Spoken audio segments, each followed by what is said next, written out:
Hello, I'm Michele Shuster, and welcome to another week of Compliance Talk. And I have with me today... Hi everyone, I'm Chad Blackham, and today we're going to be starting off with something actually quite interesting, I think. A combination of two of my favorite topics, social media influencers and betting markets. So, there's a link there, I guess. Oh, right? there certainly is. So, okay. Starting off, a lot of you, I'm sure, are very familiar with Kalshi, which is a real-world predictive betting market. This essentially allows users to bet on real-world events using contracts, options, much the way that they would with a typical sports betting market.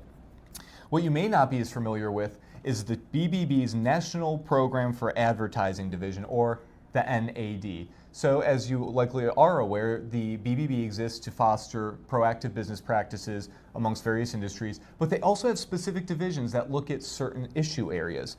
In this particular case, the BBB looks at the FTC's guide concerning the use of testimonials and endorsements, which is a guide that we've referenced before and relates to deceptive practices in the use of influencers, endorsements, and the like. And this is important for everyone watching because this is not industry specific. This applies to all endorsements, regardless of industry. Well, the BBB's NAD program allows businesses to engage in a self-regulatory process. Rather than going through the FTC or dealing with many of the regulations they would have to otherwise, they can work with the BBB to ensure that all of their marketing materials meet the required legal requirements. Kalshi, however, opted not to. It decided not to work with the BBB on this particular program. And this is important because, as you may have seen online, there are a lot of questions surrounding whether all of these disclosures relating to material connections are being in effect with Kalshi. And in this particular instance, there are allegations that Kalshi has been paying influencers, endorsers, and other representatives to sell and market its product and services without the proper disclaimers and testimonials. The result here is that Kalshi is getting a referral to the Federal Trade Commission on these issues, and rather than going through self-regulatory procedures, it may have to contend with federal ones. So this is a bit of a warning shot across the bow for everyone out there. If you are engaged in any type of marketing efforts on a broad basis, work with the self-regulatory agencies so you don't maybe see a referral yourself. And often this proactive type of compliance can really benefit businesses on the front end as well. The NAD is such a great example of self-regulation. They've been around, gosh, it's probably for close to 20 years. Heck, it could even be longer than that at this point. But great advice about working with those self-regulatory organizations. The other thing I would say about endorsements and testimonials is that the Federal Trade Commission has excellent resources on its website that help companies determine what types of disclosures they need to make, whether they need to qualify a testimonial as results not typical, if it's a paid endorsement or testimonial.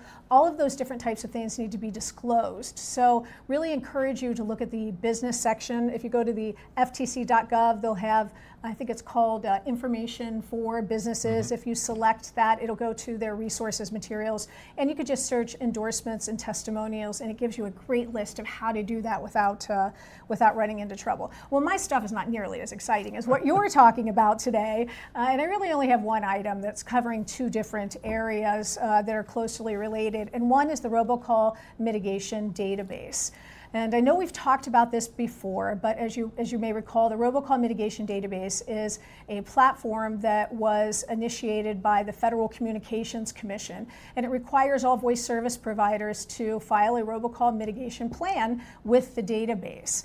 And that plan must include how the service providers, the platforms, do their KYC or know your customer before they onboard new customers. And then it requires those companies with specificity, which is an important term within that, with specificity to disclose what their plan is for robocall mitigation, and also if they do determine that someone is using their platform to make illegal robocalls or in a way that they should not, what you do to remediate that client from the platform.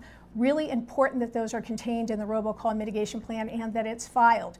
Once it's filed, though, it's even more important that you do some other types of things, and that is that the AGs and their Anti-Robocall Task Force, which is a group of all 50 attorneys general, is in the process of initiating enforcement actions against companies that have received industry traceback requests from U.S. Telecom. And basically those requests ask the voice service providers to identify who's initiating those calls on their platform, and it uses a traceback process to do that. The AGs are very upset by companies that are ignoring these traceback requests, which just blows my mind. I can't understand that. But the important point here is understand that if you're required to file a robocall mitigation plan, and also if you're receiving tracebacks, the AG's offices are paying attention to this, and they have actively filed civil investigative demands against companies that are not responding to those industry traceback requests. So be on top of it, be proactive, make sure your robocall mitigation plan is adequate, because the FCC is looking at those also to make sure that they contain the information that's required. It's just another great example of the importance of abiding with these self-regulatory bodies to avoid a deeper trouble down the road, especially with the FTC. Especially with the FTC. Yeah. So shifting gears, Michele just talked a little bit about some of the FCC's requirements. Well, the FTC also has a new press release out that kind of gives a little bit of insight into what their enforcement priorities for this upcoming year and next calendar year may be. So the FTC released a new report showing the amount of money that people are losing to fraud allegations, a very large topic, but in particular they focus on a very niche area, imposter scams. Now, these are becoming increasingly prevalent with the use of deep fakes, artificial intelligence, and other types of software that allow people to imitate others using voice or video capabilities.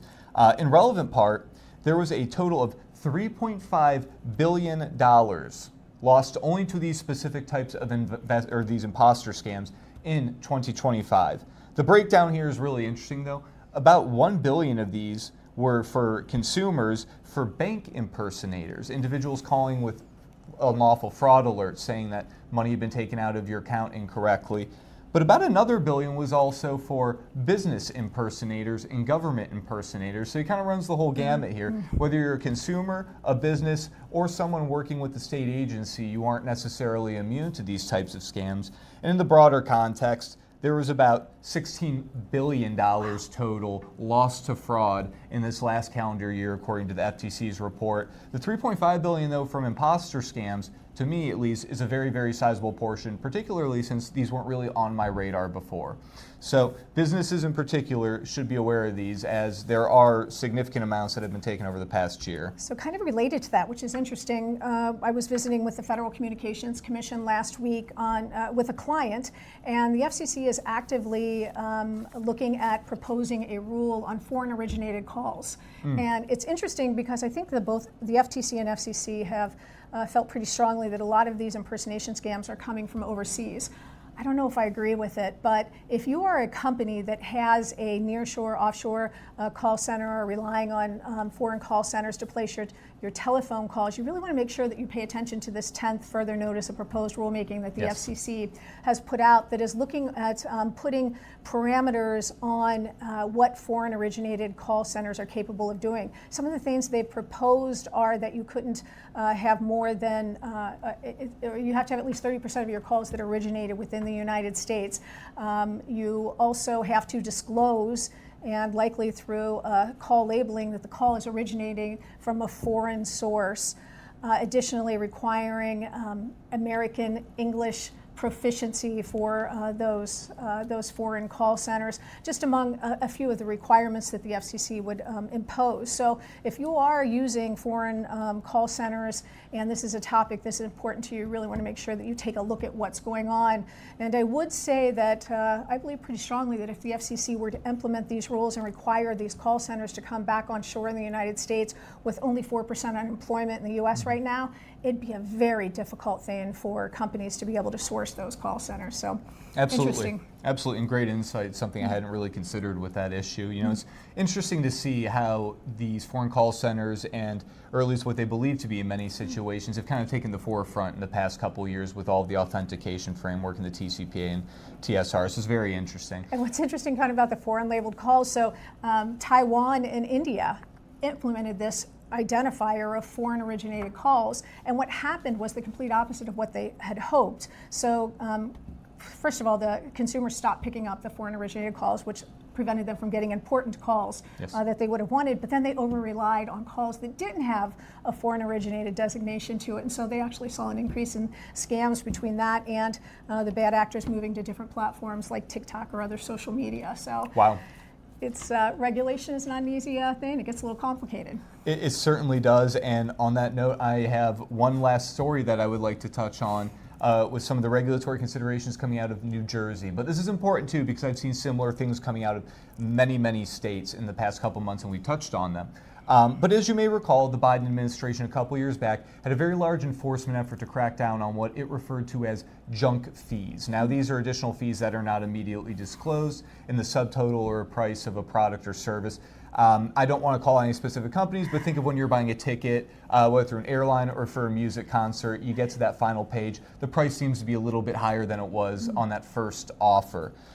There's been a bit of rollback on the federal level with the leaving of the Biden administration and Trump administration coming in, but the states are picking up some of the slack in a lot of areas. And in New Jersey, we're seeing a much broader based effort than we're seeing in other states where we're seeing specific laws. New Jersey has issued an executive order directing an agency-wide examination into the use of junk fees. Like I said, agency-wide, not just specifically with regards to its consumer protection divisions. So there's currently a September 14th deadline for this reporting back, at which point the agencies will issue recommendations on how they're going to help combat the junk fee issue. But this is notable because it's one of the broader whole of government coalition initiatives that we've seen on this junk fees issue, and New Jersey kind of represents a ramp up or the next step in the procedures that a lot of states have already taken. So this junk fees issue, fully disclosing all associated shipping, handling, packaging, hidden fees, prices, etc. This is going to be very important for all businesses in the coming years, as evidenced by what New Jersey is doing right now. You know what, that's probably a good lead into our next compliance talk. I think we should do something just on unfair deceptive acts and practices on the federal and the state level and what the AGs and the regulators are using. So maybe we'll go back and do like an old school basics on UDAP. Because I'd love that. I have to tell you, things are a little bit slow right now with summer breaks and I think even the courts being off a little bit. So I think that'd be a great one for you to be all prepared for the next compliance talk.